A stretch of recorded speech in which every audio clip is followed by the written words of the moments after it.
BSSC inter स्तरीय बहाली जो 2014 की है, 7 साल बीत जाने के बाद भी अभी तक पूरी नहीं हो पाई है और अभी इसका काउंसलिंग कराया जाना बाकी है और उसके बाद फाइनल रिजल्ट प्रकाशित किया जाना बाकी है। लेकिन बीएसएससी लगातार सुस्त रवैया अपना रही है और तानाशाही रवैया भी अपना रही है। और बीएसएससी का इतिहास है कि बिना आंदोलन के बीएसएससी में कुछ नहीं होता है। आप बीएसएससी प्रथम इंटर स्तरीय बहाली को ही देख लीजिए तो इसके पीटी परीक्षा के लिए भी परीक्षार्थियों को आंदोलन करना पड़ा था, पीटी के रिजल्ट के लिए भी आंदोलन करना पड़ा था और मुख्य परीक्षा के लिए भी आंदोलन करना पड़ा और टाइपिंग टेस्ट के लिए भी आंदोलन करना पड़ा था। तो बिना आंदोलन के बीएसएससी में कुछ अभी तक नहीं हो पाया है। और बीएसएससी के सचिव और अध्यक्ष महोदय से भी हम आग्रह कर रहे हैं कि आप 1 सप्ताह के अंदर काउंसलिंग से संबंधित डेट घोषित कीजिए, काउंसलिंग से संबंधित नोटिस अपने वेबसाइट पे डालिए।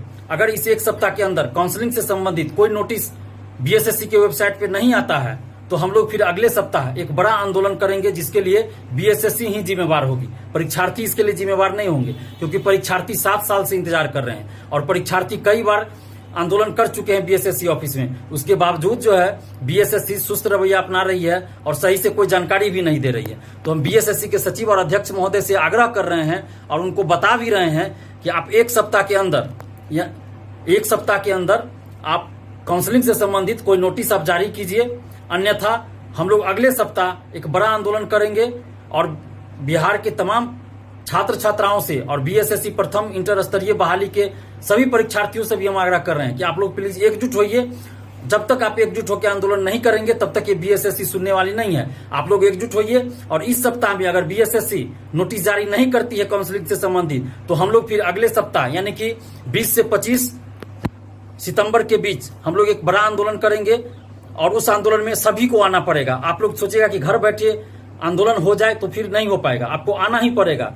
आपको 20 से 25 के बीच जब डेट घोषित होगा तो आपको आना ही पड़ेगा उस डेट में, तभी कुछ हो पाएगा। आप सोचिएगा कि कोई तो जा रहा है हमारे लिए लड़ने, हम घर बैठे रहें, तो फिर नहीं होगा।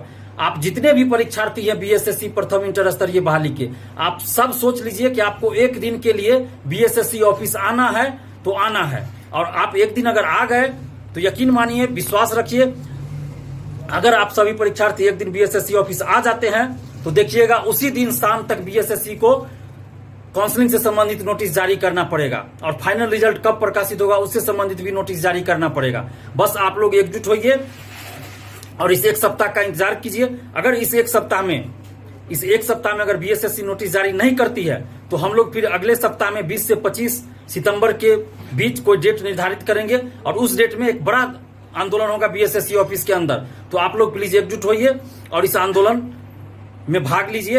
अगर बीएसएससी इस 1 सप्ताह के अंदर नोटिस जारी नहीं करती है तो हम आग्रह कर रहे हैं, पुनः हम आग्रह कर रहे हैं बीएसएससी के सचिव और अध्यक्ष महोदय से कि इस 1 सप्ताह के अंदर आप बीएसएससी प्रथम इंटर स्तरीय बहाली के काउंसलिंग से संबंधित कोई नोटिस आप जरूर डालिए कि कब से आप काउंसलिंग कराइएगा, अन्यथा हम अगले सप्ताह एक बड़ा आंदोलन करेंगे जिसके लिए आप खुद जिम्मेवार होंगे।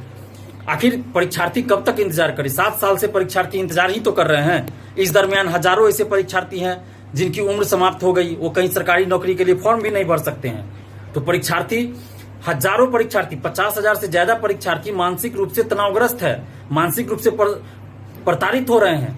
हजारों परीक्षार्थी मानसिक रूप से प्रताड़ित हो रहे हैं। तो ये तो बिल्कुल ही अमानवीय रवैया बीएसएससी द्वारा अपनाई जा रही है। तो हम चाहते हैं कि बीएसएससी मानवीय रुख अपनाए और काउंसलिंग से संबंधित इस सप्ताह के अंदर, 1 सप्ताह के अंदर काउंसलिंग से संबंधित कोई नोटिस अपने वेबसाइट पे डाले, अन्यथा अगले सप्ताह हम लोग एक बड़ा आंदोलन करेंगे जिसमें आप तमाम परीक्षार्थियों को आना होगा। तो आप लोग अभी से कमर कस लीजिए, अभी से तैयार हो जाइए कि अगले सप्ताह एक बड़ा छात्र आंदोलन बीएसएससी ऑफिस में करना है। धन्यवाद, जय हिंद।